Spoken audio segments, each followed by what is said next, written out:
Today we have learned of the failure of yet another private sector investment in Canada's energy industry, with Kinder Morgan's decision to withdraw its massive multi-billion-dollar investment in our economy, the proposed $7.4 billion Trans Mountain pipeline. Today we are no closer to certainty in getting a pipeline built. We are in this situation today because of the failure of the federal government to ensure respect for Canada's Constitution, for free trade between provinces, and for the rule of law. We are in this situation today because the Prime Minister cancelled the Northern Gateway pipeline that had been approved. He killed Energy East, surrendered to President Obama's veto on the Keystone XL pipeline, and his government has done nothing to ensure certainty for the investors in the construction of the Trans Mountain pipeline. And so we find ourselves in a situation where the Prime Minister is willing to buy out a private sector company in order effectively to nationalize a pipeline.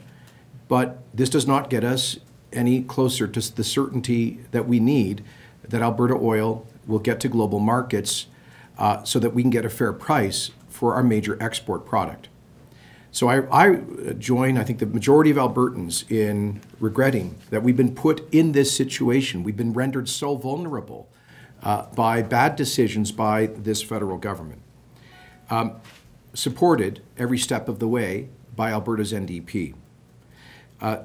Today's decision is yet another admission of the total failure of the social license theory proposed by our Alberta NDP and the federal Liberal governments. They told us that if we just sucked it up and punished consumers with the carbon tax, that we would somehow move pipeline opponents to becoming pipeline proponents.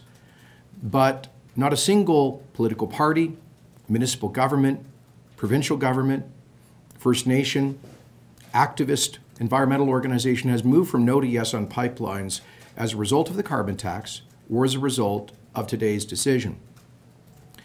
And so we are calling on the federal government to take action to ensure the construction of the Trans Mountain pipeline, to invoke the declaratory power of the Constitution by passing Bill S-245 to declare the Trans Mountain pipeline expansion as being for the common advantage, a project that is in the national interest. That's a bill that passed the Senate last week by a vote of 54 to 15.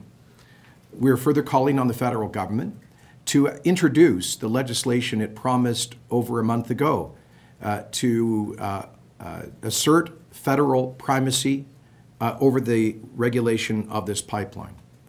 We are further calling on the federal government to use the power of the purse to demonstrate to the BC New Democrats that further delays and obstruction will not be tolerated. To do so by withholding the $200 million in federal climate action funds from BC until the pipeline is built, to withhold the promised $4.1 billion in federal discretionary infrastructure transfers to the BC New Democrats, and the $1.3 billion in proposed job fund training unless and until the first barrel of Alberta oil flows to markets through the Trans Mountain pipeline. We are prepared in principle to support the $2 billion of indemnification of risk proposed by the Government of Alberta in today's announcement, pending more information and further detail.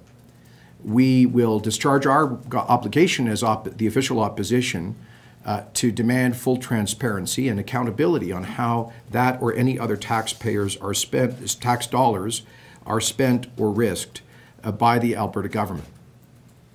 And in conclusion, today sends a message that investor confidence has been fundamentally shaken in Canada.